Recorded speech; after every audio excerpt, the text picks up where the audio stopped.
42 секунди. Ще го изтраете ли? Айде, въоръжете се още малко с търпение. Моля ви се.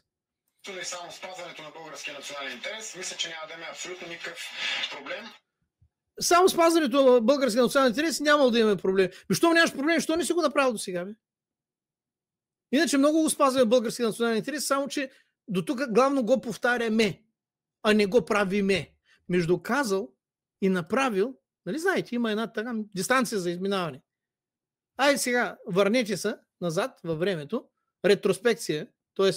спомнете си, на български да ви го кажа, от това, дето го обещаваха, това, дето им е в програмите на Възраждение, това, дето на хората го казваше в очите. Какво направих? 38 секунди останах.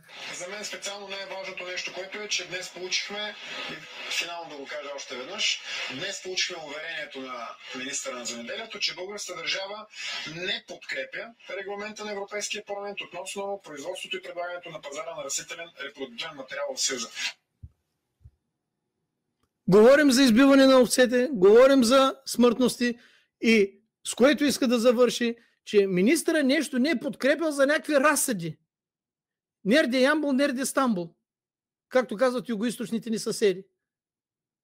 Виждате ли как ги смесва нещата? Разсъдите, семената с избиването на животните. И това с министъра го говорихме и министъра, да, той е на наша страна. Сериозно ли бе? И този министър ли е на ваша страна, бе? Или вие сте на него страна, бе, хора?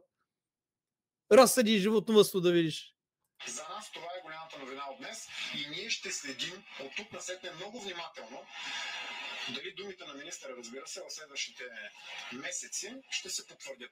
Защото независимо какъв е министъра, как се казва, политиката на българската държава не трябва да се променя. Въпрос имате ли? Благодаря много. И аз му благодаря. Не знам дали има защо, но вие трябва да кажете.